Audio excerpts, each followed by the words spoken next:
ሲሪሳል ባለን የመጣት ከሌላ ከረም ሲሆን የሰባኛው ክፍል ነው።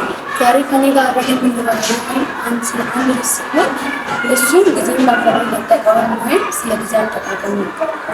ጊዜ ስንል በጣም ውድ ነገር ስለሆነ አንድ ባለፈ የማይመለስ ነገር ነው እና ስለ ጊዜ ስናነሳ በአንድ ቀን ውስጥ 24 ሰዓት አለ። እሱን ሰዓት ደግሞ አንዳንድ ሰዎች ይጠቀሙበታል፣ ይሳካላቸዋል። አንዳንድ ሰዎች ግን ጊዜው ያጠቃቸዋል። ይህኛው ለምን እንዴት የሚለው ጥያቄ አብረን የምናይ ነው እና ጊዜ ስንል በአንድ ቀን ውስጥ 24 ሰዓት አለ። እሱም በጣም ውድና አንዴ ካለፈ የማይመለስ ነገር ነው። ለዛ እኛ ጊዜያችንን በአግባቡ ብንጠቀምበት እና የተሻለ ነገር እናገኛለን። እዛ ጊዜ ስኬታችን መሰረት ነው። ጊዜ ስኬት መሰረት መስላችሁ ጊዜያችንን በአግባቡ ብንጠቀምበት፣ ለምሳሌ እኛም በሚጠቅመን ላይ እና ትምህርታችን ላይ፣ ስራችን ላይ ወይም ጥናታችን ላይ ብናረግ ብዙ ጥቅም እናገኛለን። እሱ ጥቅማችን ደግሞ ስኬት ነው።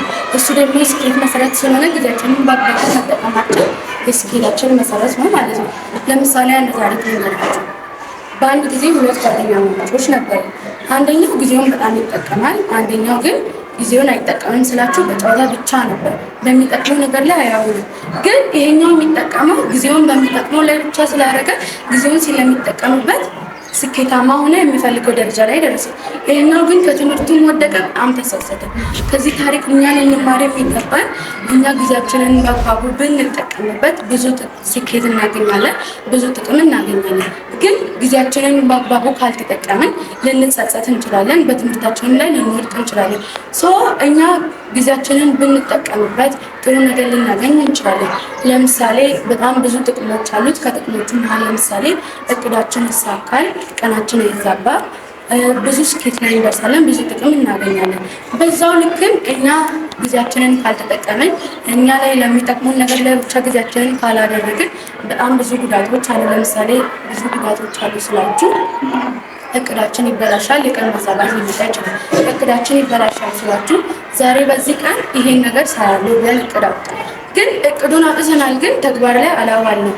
ለምሳሌ እኛን በማይጠቅመን ላይ ጨዋታ ላይ ብቻ ምናምን ፎከስ ካደረግን ጊዜያችንን እቅዳችን ይበላሻል።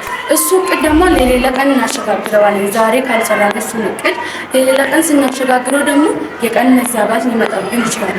ለዛ ጊዜያችንን የቀን መበላሸት እንዳይመጣ፣ የቀን መዛባት እንዳይመጣ ጊዜያችንን በአግባቡ ብንጠቀምበት እና ጊዜያችንን ብንጠቀምበት ብዙ ጥቅም እንደምናገኝ እናያለን። እና ጊዜ ወርቅ ነው ይባላል እና ጊዜያችን ወርቅ ስለሆነና በጥበብ ብንጠቀምበት ብዙ ጥቅም እንደምናገኝበት እና በጣም ብዙ ትርፍ እንደምናገኝበት በዛ ልክም እናያለን። በአጠቃላይ ጊዜ ስንል ጊዜያችንን በአግባቡ ብንጠቀምበት የተሻለ ለውጥ ልናገኝ የምንችለው እና ካልተጠቀምንበት ደግሞ ብዙ ጉዳት ሊመጣብን ስለሚችል ጊዜያችንን በአግባቡ ብንጠቀም፣ በጥበብ ብንጠቀም የተሻለ ለውጥ አለን ይላል።